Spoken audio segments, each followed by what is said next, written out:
श्रीमती मोहरी देवी दापड़िया शिक्षा शास्त्री महाविद्यालय जसवंतगढ़ जिला नागौर में जयपाल सिंह शेखावत ज्ञान विविध्य शिक्षा कार्यक्रम में आपका स्वागत करता हूँ, अभिनंदन करता हूँ। आज हम शिक्षा शास्त्र प्रथम वर्ष का 5वां पेपर अध्ययन क्षेत्र विषय अवबोध के बारे में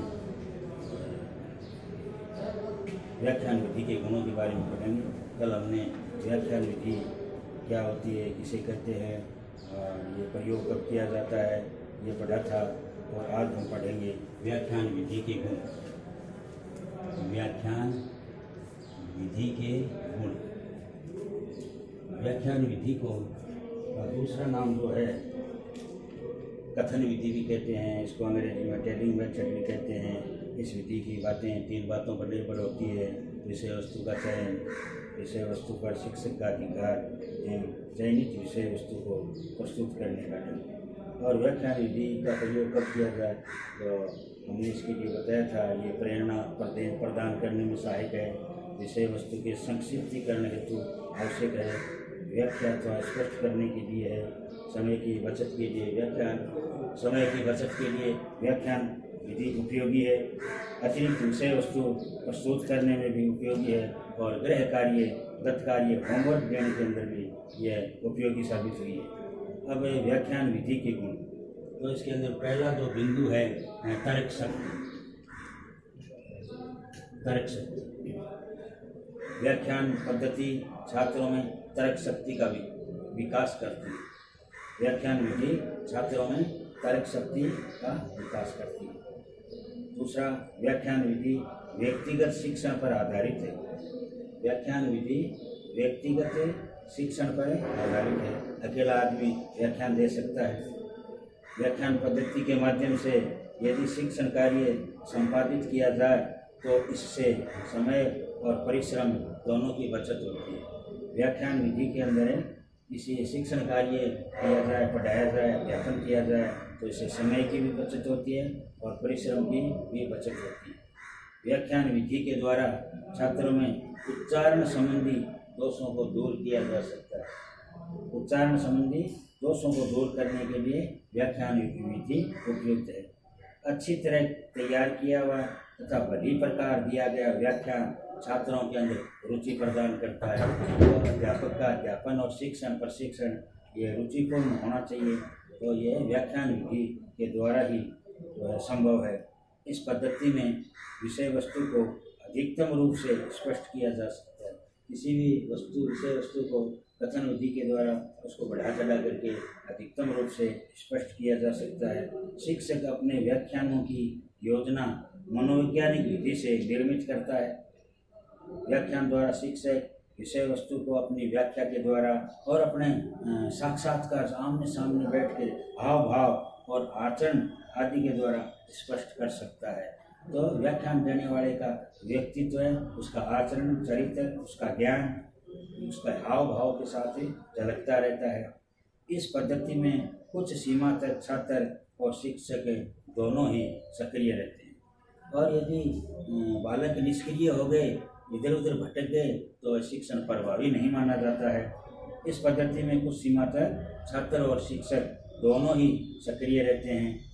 नवीन विषय पाठ तथा इकाई की प्रस्तावना तैयार करने के लिए व्याख्यान पद्धति सर्वोत्तम विधि है।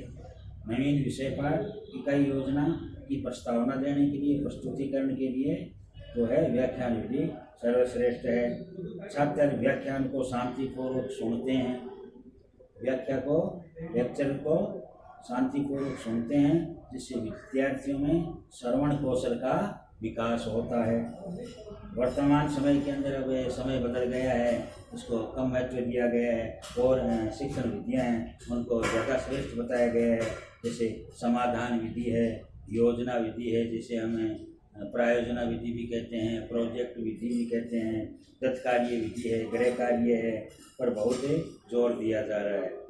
परंतु इन विधियों के सफल क्रियान्वयन में व्याख्यान विधि की ही आवश्यकता पड़ती है। व्याख्यान विधि प्रतिभाशाली छात्रों के लिए एक महत्वपूर्ण विधि का कार्य करती है, साबित हुई है। एक प्रतिभाशाली और एक इंटेलिजेंट। अब इसे प्रतिभाशाली शब्द का क्या अर्थ है? इसे कहते हैं प्रतिभाशाली। तो ये प्रतिभाशाली जो शब्द है, इसके अंदर क्या होता है? वह सामान्य से कम भी होता है और सामान्य से अधिक भी होता है। तो सामान्य बालक से अधिक बुद्धि वाला प्रतिभाशाली होता है और सामान्य छात्र से कम बुद्धि वाले को भी प्रतिभाशाली कहा जाता है। तो व्याख्यान विधि प्रतिभाशाली छात्रों के लिए एक महत्वपूर्ण विधि का कार्य करता है। इसके द्वारा पाठ्य वस्तु के कठिन एवं जटिल तथ्यों को सरलता से स्पष्ट किया जा सकता है। तो व्याख्यान विधि के द्वारा, कथन विधि के द्वारा, टेलिंग विधि के द्वारा जो कठिन और क्लिष्ट और जटिल तथ्यों को सरलता से स्पष्ट किया जा सकता है। व्याख्यान का मुद्रित शब्दों की अपेक्षा बालकों पर अधिक प्रभाव पड़ता है। उसके श्रवण कौशल का विकास होता है। जब बालक कोई किताब पढ़ता है, वो पढ़ना जो है उतना प्रभावी नहीं होता जितना व्याख्यान विधि के द्वारा वह सुनता है, और उसी का प्रभाव अधिक पड़ता है। क्योंकि शिक्षक एक तो हमारे सामने रहता है, अपने हाव भाव है, अपनी ध्वनि है आदि के द्वारा वास्तविकता को प्रस्तुत करने में समर्थ होता है। इसके अतिरिक्त इसमें छात्र व शिक्षक व छात्र में आमने सामने बैठकर ज्ञान का आदान प्रदान होता है। ये एक तार्किक यानी लॉजिकल और मनोवैज्ञानिक साइकोलॉजिकल पद्धति है। व्याख्यान विधि तार्किक तर्क प्रस्तुत करना, तर्कों के द्वारा प्रमाणित करना, और एक मनोवैज्ञानिक की पद्धति है। यह उच्च कक्षाओं में छात्रों हेतु विशेष रूप से सहायक होती है। 10वीं के बाद में जो क्लासें आती हैं, उस BA में तो कॉलेज स्तर की, स्नातकोत्तर स्तर की, तो वहाँ व्याख्यान विधि बहुत ही उपयुक्त विधि है। हाँ, इसमें जो जितने गुण हैं उसमें थोड़े दोष भी बताए गए हैं। तो शिक्षण विधियाँ तैयार करने वालों ने, सिलेबस बनाने वालों ने व्याख्यान विधि के दोष भी बताए हैं। व्याख्यान विधि के दोष: यदि व्याख्यान विधि प्रभावी नहीं है, रुचिकर नहीं है, बालक सक्रिय नहीं है, तो इसमें विधि का दोष नहीं है बल्कि अध्यापक का दोष है। एक अकुशल अध्यापक व्याख्यान विधि के अंदर सफलता को प्राप्त नहीं कर सकता। तो व्याख्यान विधि एक प्राकृतिक विधि प्राचीन काल से चली आ रही है, मध्य काल से चली आ रही है। गुरुजन जो होते थे गुरुकुलों के अंदर सामने बैठ के पढ़ाते थे और लिखित में उनके पास कुछ होता नहीं था।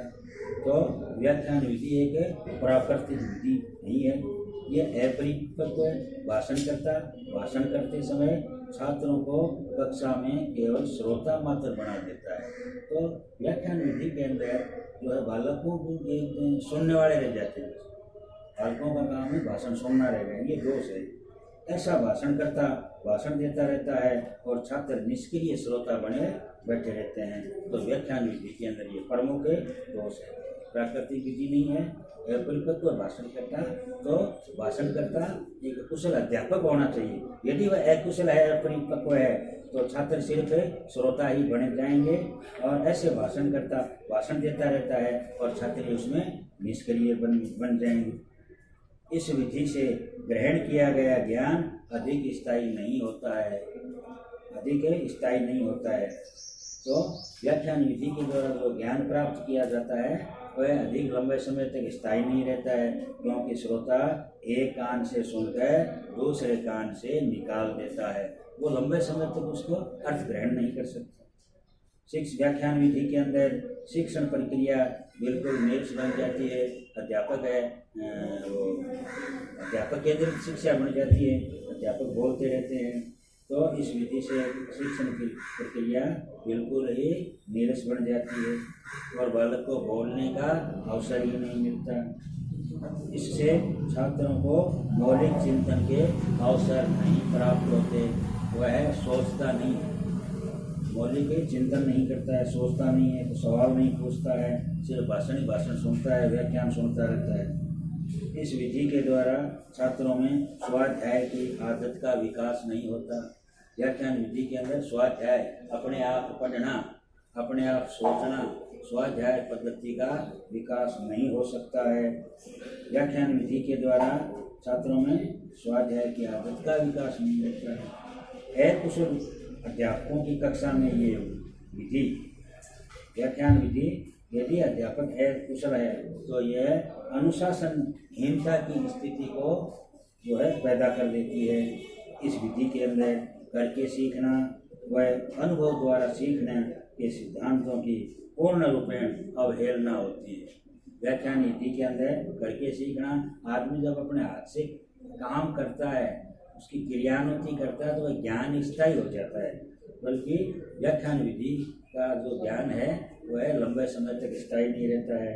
तो इस पद्धति में करके सीखना व अनुभव द्वारा सीखने के सिद्धांतों की पूर्ण रूप से अवहेलना होती है। शिक्षकों द्वारा प्रतिपादित एक साथ कई भाषण मनोवैज्ञानिक ढंग से तैयार नहीं किए जा सकते।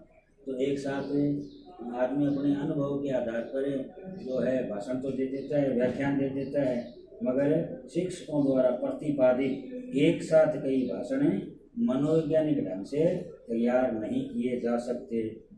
इस व्याख्यान विधि के अंदर इस विधि का प्रयोग दक्ष यानी कुशल प्रवीण अध्यापक भी सफलतापूर्वक कर सकता है। व्याख्यान विधि का जो है सफलतापूर्वक प्रयोग जो है कि कुशल और दक्ष अध्यापक ही कर सकता है। और इस विधि का सबसे बड़ा दोष क्या है? व्याख्यान विधि के अंदर बौद्धिक स्तर पिछड़े हुए छात्रों के लिए ये विधि अनुपयुक्त होती है। व्याख्यान विधि, कथन विधि जिनका बौद्धिक स्तर निम्न है और जो पिछड़े हुए छात्र हैं उनके लिए ये विधि अनुपयुक्त है। इस विधि द्वारा प्रदान किया गया ज्ञान छात्रों के व्यवहार में स्थायी रूप से परिवर्तन नहीं ला सकता। तो कुछ व्यवहारगत परिवर्तन के लिए हमारे यहाँ भाषाई कौशल दिए गए हैं, तो व्याख्यान विधि के द्वारा प्रदान किए गए छात्रों के व्यवहार में स्थायी रूप से परिवर्तन नहीं लाया जा सकता। अब आता है व्याख्यान विधि को प्रभावी बनाने के सुझाव। कथन विधि है, टेलिंग विधि है, इसको प्रभावी कैसे बनाया जा सकता है? व्याख्यान विधि को प्रभावी बनाने के उपाय, शिक्षण विधि को प्रभावी और रोचक कैसे बनाया जा सकता है? तो शिक्षक को व्याख्यान विधि को प्रयोग करते समय निम्न बातों को ध्यान में रखना चाहिए। शिक्षक को व्याख्यान देने से पूर्व उसकी सुनिश्चित एवं सुव्यवस्थित उद्देश्यों के क्रम में योजना अवश्य बना लेनी चाहिए। तो जब भी अध्यापक कक्षा में जाता है तो एक पूर्व तैयारी के साथ जाए। इसके लिए उसको एक निश्चित और सुव्यवस्थित उद्देश्यों की, जो भी पढ़ाया जा रहा है उसका उद्देश्य क्या है, प्रयोजन क्या है, यह योजना अवश्य ही बना लेनी चाहिए। कोई भी काम बिना प्रयोजन के, बिना उद्देश्य के नहीं होता है। शिक्षक का व्याख्यान छात्रों के आयु और मानसिक स्तर के अनुकूल होना चाहिए। शिक्षा का जो व्याख्यान है बालक के स्तर के, आयु के और मानसिक स्तर के अनुकूल होना चाहिए। छोटी क्लास के बच्चों को है उनको कुछ रहस्यमयी दार्शनिक बातें बता दी जाएं तो उनके कोई पल्ले नहीं पड़ेगा। शिक्षक को अपने व्याख्यान को प्रभावी बनाने हेतु पाठ्य वस्तु आधारित बोलना चाहिए। पाठ्यक्रम में बंधा हुआ होना चाहिए, इधर उधर की फालतू बातों से बचना चाहिए।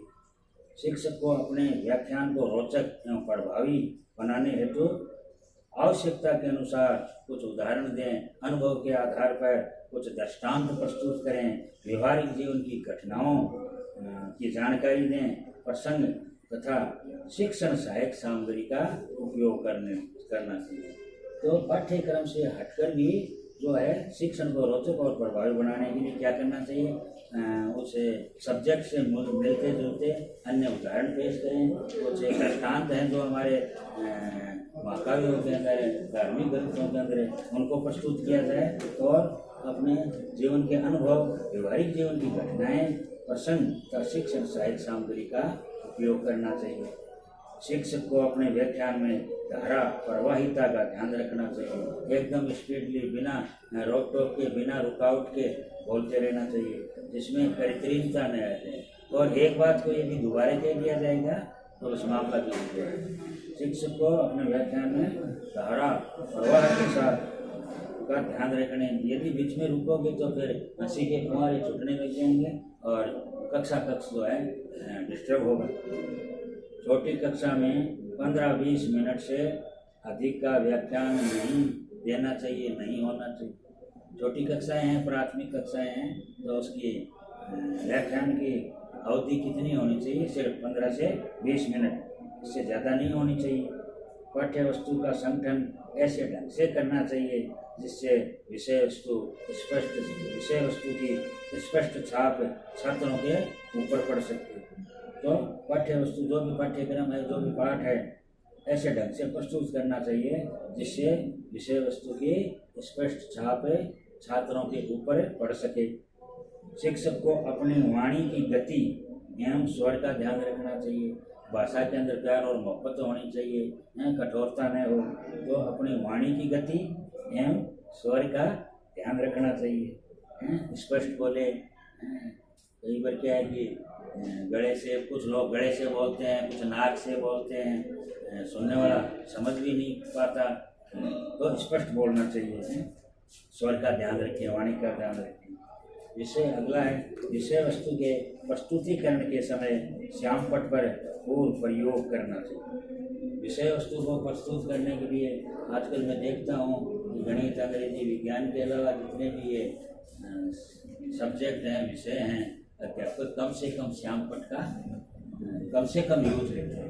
तो कथा व्याख्यान विधि को प्रभावी बनाने के लिए क्या है, विषय वस्तु के प्रस्तुतिकरण के समय श्याम पट का भरपूर प्रयोग करना चाहिए।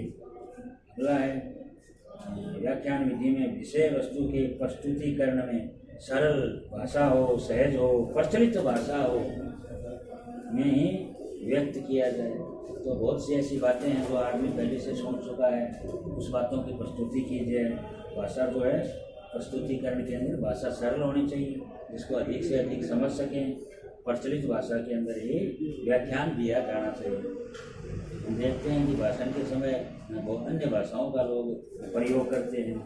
व्याख्यान से पूर्व शिक्षक को संबंधित उद्देश्यों की स्पष्ट जानकारी होनी चाहिए।